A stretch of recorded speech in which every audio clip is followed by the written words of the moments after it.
আমরা বিএসটি থেকে আসছি মোবাইল কোর্টে। আপনি কি এখানকার ম্যানেজার? আচ্ছা, এই যে এখানে যে দিচ্ছিলেন এটা কি জিনিস? এই যে সাদা সাদা এগুলো কি বলেন তো আমাকে? ডাকেন লবণ। হ্যাঁ, কিসের লবণ? এটা লবণের গন্ধ এরকম হয়? ডকুমেন্টসগুলো বের করেন। কড়া ইউরিয়ার গন্ধ আসতেছে। এটা কোথা থেকে আনা? এই জিনিসটা কি? এই যে হ্যাঁ, অ্যামোনিয়া কেন দিচ্ছেন এটার মধ্যে? কোথায়? এটা লবণ। আপনি লবণের গন্ধ বুঝতেছেন না? লবণের স্মেল দেখতেছেন? কি কড়া ইউরিয়ার গন্ধ আসতেছে। আচ্ছা, আপনাদের বিএসটি এর লাইসেন্স আছে? মহাজনকে ফোন দেন, বলেন ইমিডিয়েটলি কাগজপত্র সহকারে এখানে আসতে। বিএসটি এর সমগ্র কাগজপত্র যা আছে লাইসেন্সে সব নিয়ে আসতে বলেন। হ্যাঁ, ভালো। কি অবস্থা? ভালো নাকি? এই সুন্দর আরেকজন কই? এই একজন টাইলস তো কোনো লাভ হয় নাই। ম্যাম এই যে এখানে দেখেন একটু ওরা কড়া গন্ধ আসতেছে অ্যামোনিয়ার। এটা কি চিনি? Ammonia madam. এই যে এখান থেকে এই যে খুব বাজে গন্ধ এবং একদম অ্যামোনিয়ার স্মেল আসতেছে কড়া। পুরা এখান থেকে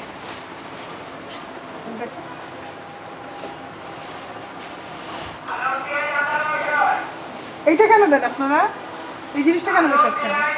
এটা ম্যাডাম লবণ বলে বিক্রি করে, মানে আমরা তো বলতে ইম্পসিবল। এটা কেউ লবণ বলে বিক্রি করেন এবং আপনি লবণ বলে কেনেন নাই। আপনি লবণ বলে কিনছেন? কই দেখে লবণের প্যাকেট দেখে নিয়ে আসেন। কেজি যে আনেন সেই প্যাকেটটা কত? সেইটাই দেখবো। এখন তো নিশ্চয়ই ওই সব মিশিয়ে দেন নাই, আর তো আছে। এটা কি আরো আছে রে? অবশ্যই আছে, অবশ্যই আছে। না না, শেষ। ওইটাই সাদাটা উঠায় নেন। একটা কাগজ দেন, এটার মধ্যে উঠা দেন। এটা অ্যামোনিয়াটা উড়ে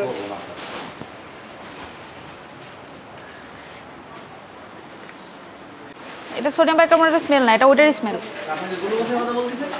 আপনি এটার মধ্যে আনছেন, মানে একসাথে না তো। এটার মধ্যে করে ওই অ্যামোনিয়া আনা হয়েছে। এনামুল স্যার এই বিস্কুট বানাতে আপনার হচ্ছে অ্যামোনিয়া দিতে হয়। হ্যাঁ, ভালো হবে না? কয় কেজি আটা দিয়েছেন? পুরোটা বলেন। ভালো হবে। কি কি মিশাই? তেল চিনি 8 কেজি। চিনি 8 কেজি। তারপরে তেল 4 কেজি। ম্যাডাম আসেন, সামনে আসেন। অ্যামোনিয়ার 600 গ্রাম। আনছেন কাগজপত্র? হ্যাঁ। দেখি। আর গ্লুকোজ। অ্যামোনিয়া 600 গ্রাম। হ্যাঁ হ্যাঁ। আর খাওয়া গ্লুকোজ খাওয়া মানে 200 গ্রাম। 200 গ্রাম। আর গ্লুকোজটা খাওয়া সোডা। গ্লুকোজ ছুড়ে না। গ্লুকোজ কি?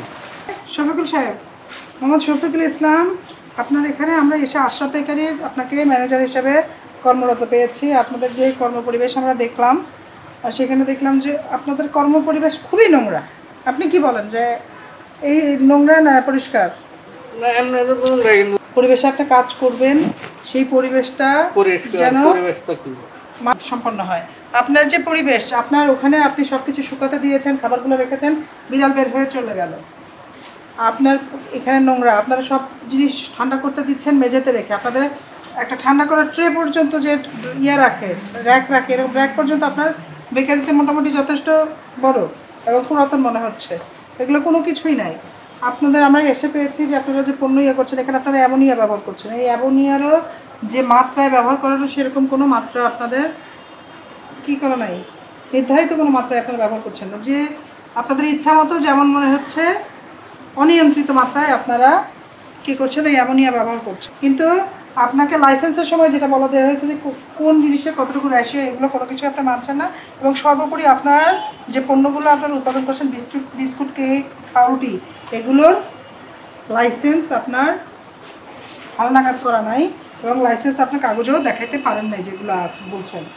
তো এইটা আইনত দণ্ডনীয় অপরাধ। যে আমাদের দুইজন প্রসিকিউটর আছে, তারা আমাদের দুইটা আইনে আপনাদের বিরুদ্ধে প্রসিকিউশন সাবমিট করেছে। এক হচ্ছে এটা বিএসটি আইন 2018-তে শাস্তিযোগ্য অপরাধ। আবার এই যে আপনারা প্যাকেট করে বিক্রি করছেন, আপনাদের কোনো প্যাকেটে পণ্যের মোড়কের লেখা নাই যে এটা কতখানি ওজন, এটার মূল্য কত, এটা কয়দিন পর্যন্ত খাওয়া নিরাপদ, এটা আপনি কবে কিনতেছেন, কোনো উৎপাদনের তারিখ, মেয়াদ এবং মেয়াদ উত্তীর্ণের তারিখ কোনো কিছু লেখা নাই। এটাও আইনত দণ্ডনীয় অপরাধ। তো এই দুই আইনেই এটা আমার মোবাইল কোর্টে শাস্তিযোগ্য। এখন Bangladesh standards and testing institution আইন 2018, তো বিএসটি আইন 2018 আপনাকে 31 ধারা মোতাবেক এই অপরাধে আমি সর্বমোট 25,000 টাকা এবং আমাদের ওজন ও পরিমাপ মানদণ্ড আইন 2018 অনুযায়ী 10,000 টাকা, মোট 35,000 টাকা আপনাকে জরিমানা করা হলো, এটা এখনই আদায়যোগ্য।